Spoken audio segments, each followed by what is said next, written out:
मैंने खुद अपने आंखों से देखा हूँ, जो कोन नगर है ना बंगाल की हावड़ा में, वहाँ पर अगर पाकिस्तान और इंडिया की मैच चलता है ना, अगर इंडिया मैच हारता है ना, वहाँ पर 100 मीटर ऐसे मतलब कि पाकिस्तान की झंडा लहराया जाता है। ऐसा है बंगाल में आज की डेट में ना। मैं बंगाली, खुद बंगाली हूँ, बांग्लादेशी है। इंडिया में आके फेक पासपोर्ट, फेक आधार कार्ड बना के यहाँ पर सेटल हो रहे हैं। वो भी बना के कौन दे रहे हैं? ममता बना के दे रहे हैं। 30% हो गया वहाँ पर इलीगल मुस्लिम, ठीक है ना।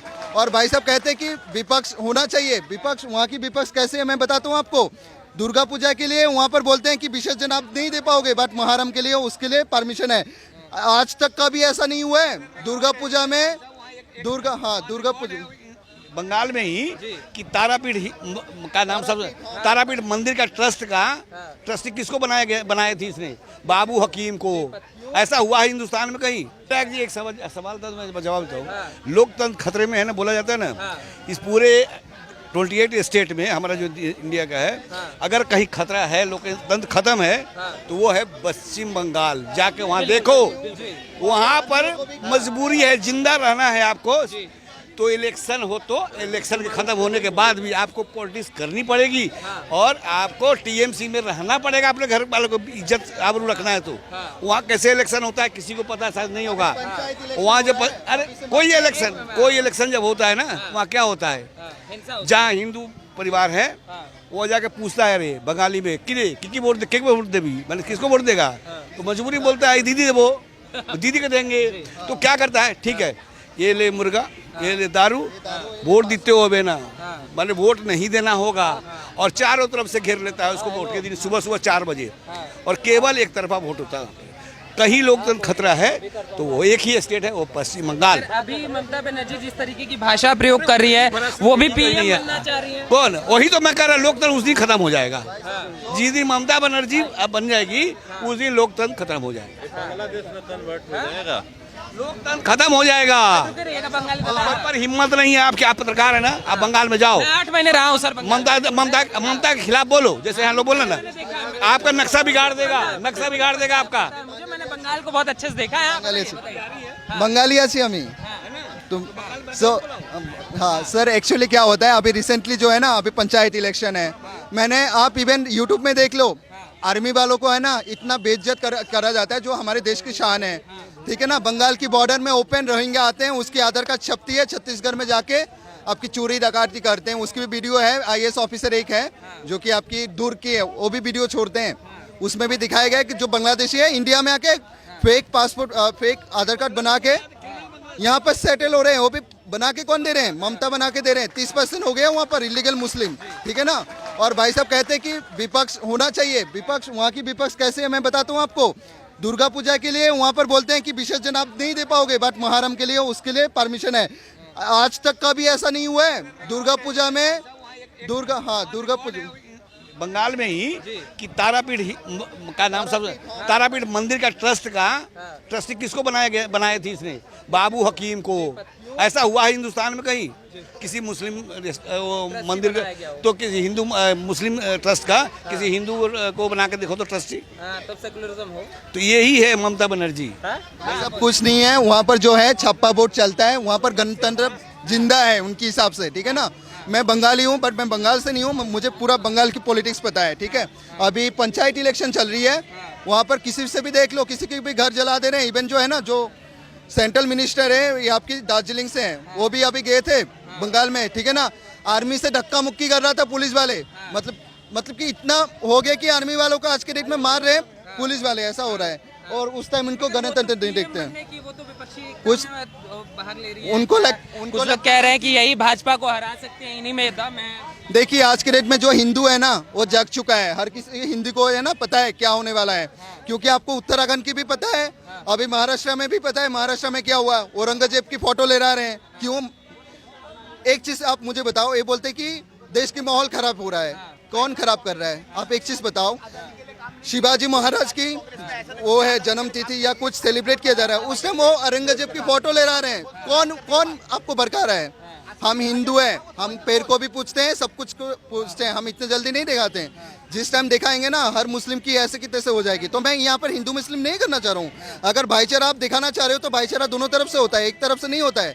बंगाल की देख लो, बंगाल में 30% मुस्लिम है। मैं खुद बोलता हूँ, मैंने खुद अपने आंखों से देखा हूँ, जो कोन नगर है ना बंगाल की हावड़ा में, वहाँ पर अगर पाकिस्तान और इंडिया की मैच चलता है ना, अगर इंडिया मैच हारता है ना, वहाँ पर 100 मीटर ऐसे मतलब कि पाकिस्तान की झंडा लहराया जाता है। ऐसा है बंगाल में आज की डेट में ना। मैं बंगाली, खुद बंगाली हूँ, तो जब तक लोग मतलब कि अपने अवेयरनेस नहीं होंगे तब तक कुछ नहीं हो पाएगा। हम यही लोग लोकतंत्र खत्म होने की बात भाई साहब, क्या लोकतंत्र है? सबको बोलने के हक है, सबको कुछ क्या है। ये भाई साहब ने बोला है अभी रवीश कुमार और वो एक विशेष समुदाय के लिए हर बार वो लोग क्यों बोलते हैं यार? अभी साक्षी की भी मर्डर हुआ है। आप अभी देखो भोपाल में क्या हुआ है, भोपाल में क्या हुआ है, गले में पट्टा लगा के हिंदू लड़कों को क्या किया है, ठीक है। उस टाइम उनको एक वीडियो नहीं आया इनका, बट अगर यूपी या फिर महाराष्ट्र में कोई पे होता ना, अगर हिंदू मुस्लिम के साथ करता, अब तक देखना क्या बवाल होता। तो इनका दुगलापन बिल्कुल हमें पसंद नहीं है। मैं भी एडुकेटेड पर्सन हूँ। मतलब वो भी एक तरफी चीजें करती है, अपने अपने जो उन्हें सूट करता है उन्हीं चीजों को वो उठाने की कोशिश करते हैं। सर देखिए, मैं एक चीज़ बताऊंगा, आज के डेट में जो है यूथ है मोस्टली, और हमें क्या है, हमें पहले तो भाई साहब की मुझे एक बात बहुत ही पसंद आया, सिक्योरिटी। पहले आर्मी को क्या होता था, उस तरफ से एक गोली आ रहा है तो आर्मी को कोई परमिशन नहीं है। आज के डेट में एक आता है तो 100 जाता है उस तरफ, ठीक है ना। पहले यहाँ पर जब आते थे, यहाँ पर भी माइकिंग से होता है कि आसपास की सामान है, लावारिस सामान है, मत टच करो। हाँ, यहाँ पर भी पटा है, बटला हाउस में भी पटा है, हर जगह पर, ठीक है ना। आज के डेट में देखो बॉर्डर क्रॉस करने में उनका ऐसे की तैसे हो रही है। तो ये है, हमें इसी वजह से हम मोदी को पसंद है। और जो कह रहे कि है, सुन लीजिएगा, जब इन्होंने कहा कि 14 के बाद ही हम आजाद हुए हैं, नहीं, मैं ऐसा कुछ सुन लीजिएगा, हर रोज बीजेपी के नेता हर रोज टीवी डिबेट में हर चैनल पे यही कहते हैं कि 14 के बाद ये हुआ वो हुआ। 14 से पहले क्या नहीं था जनाब, मैं किसान का बेटा हूँ साहब, हमें किसानों को सब्सिडीज दी जाती थी यूरिया पे। आज क्या होता है साहब, मेरा आधार कार्ड अटैच होगा कभी। सुन लीजिए, फोकस पे चीज है ये बहुत लंबा हम जा रहे हैं। ये बताइए, क्या देश का भविष्य इस समय राहुल गांधी, नीतीश कुमार की विपक्षी एकता में आपको नजर आ रहा है? क्या वो लोग 2024 में सक्सेसफुल होते हुए नजर आ रहे हैं? फिर मैं शिफ्ट करूंगा क्योंकि हाँ भाषण लंबा हो गया। हाँ। ये सच है, इस समय मोदी के सामने कोई विपक्ष नहीं है जो उनको टक्कर दे सके।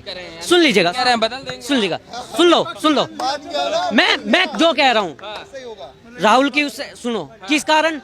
ईडी, सीबीआई जितनी भी है, आप कुछ बोल दीजिएगा साहब, आपके खिलाफ भी हो जाएगा। 4 नाम बता रहा हूँ, आपके ही विभाग से बता रहा हूँ, प्रेस से। रवीश कुमार, ठीक है, अभिसार शर्मा, सुन लीजिएगा, प्रसून वाजपेयी। कहाँ है साहब? सीधे सवाल पूछने वाले लोगों के साथ क्या होता है आप खुद बता दीजिएगा। वो सवाल पूछने और आरोप लगाने में फर्क होता है। अब तो जैसे वो गोदी मीडिया करते हैं ना, देश के अंदर प्रोपेगेंडा चला रहे हैं। हाँ, कौन सा डिबेट करा लेंगे? मोदी, सबको मोदी जी चाहिए क्या? नहीं, घर की बिजली खराब हो जाती है, क्या अंबानी को फोन करते हैं क्या? इंटरव्यू नहीं देते भाई। लास्ट अर्नब को दिया था, उसके बाद किसी को नहीं दिया राहुल गांधी। सुन लीजिएगा साहब, यही काम है क्या? प्रधानमंत्री है, उसका 10 काम जब कर रहा है, अभी अमेरिका भाग रहा है, कभी ऑस्ट्रेलिया भाग रहा है, इतना जब कर रहा है, वो बैठ के इंटरव्यू भी दे। और सवाल पूछने वाले क्या सवाल नहीं पूछते, वो आरोप लगाते हैं। और वो बच्चे सवाल पूछने वाला कौन है? एक गोदी मीडिया बोलने वाला दोगली मीडिया है। ऐसे सच्चा किसका? सच्चा कोई सच्चा नहीं। जिसका खुद का सच कड़वा है, जिसका खुद का सच कड़वा है, वो सच्चा पत्रकार है। सच्चा ही है, 2 ही पत्रकार। एक मिनट, एक बात बताइए, कौन सच्चा पत्रकार है आपके हिसाब से? अरे वो है? नहीं, छोड़ यार।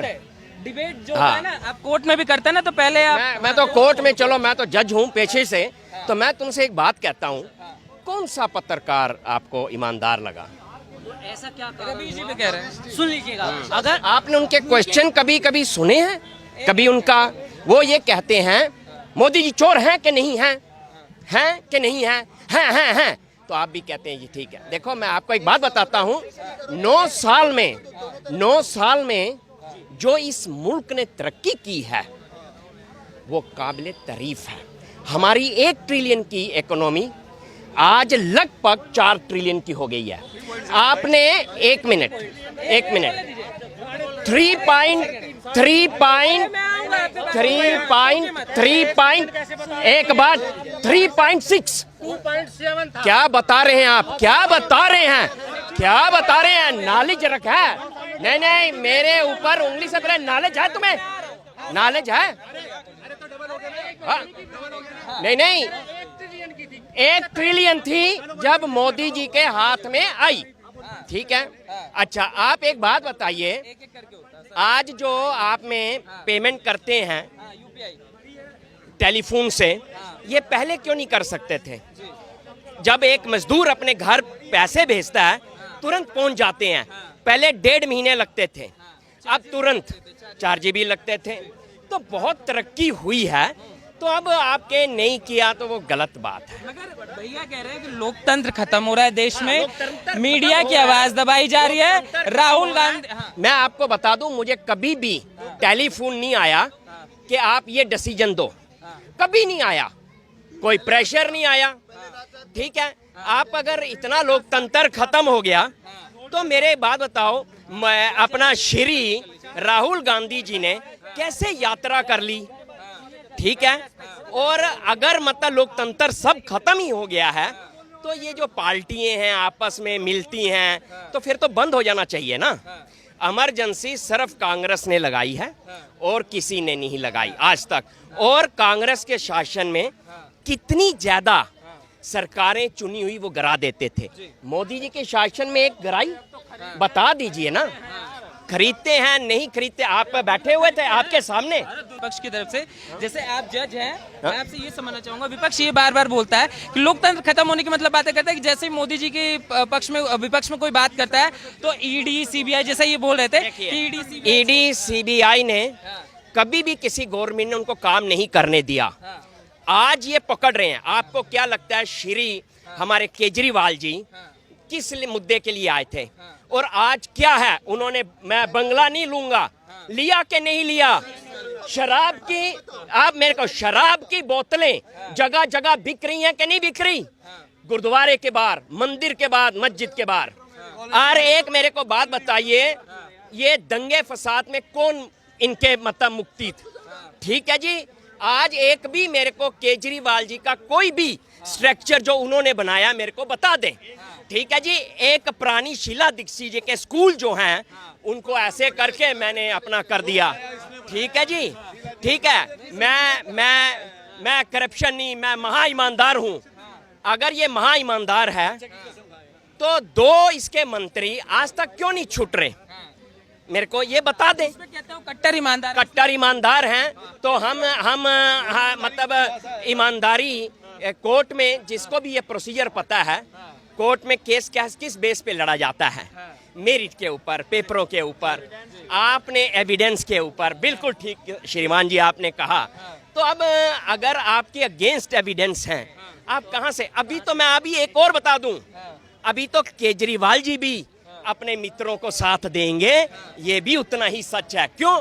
मकान में इतनी रेगुलेशन उन्होंने तोड़ी है कि एक वही इंक्वायरी हो जाए, शीश महल वाला, उसी में उनको अंदर जाना पड़ेगा। राजमहल, ये वो, अपना स्विमिंग पूल, ये वो, तो ये है। तो इस करके हमारे मुल्क में अगर आज कोई अच्छा इंसान आया है वो श्री मोदी जी आए हैं। आप विदेश में जाएं, कितनी हमारी इज्जत है। मैं तो जाता रहता हूँ। मैं अच्छा आखिरी आपसे सवाल पे खत्म करूंगा सर।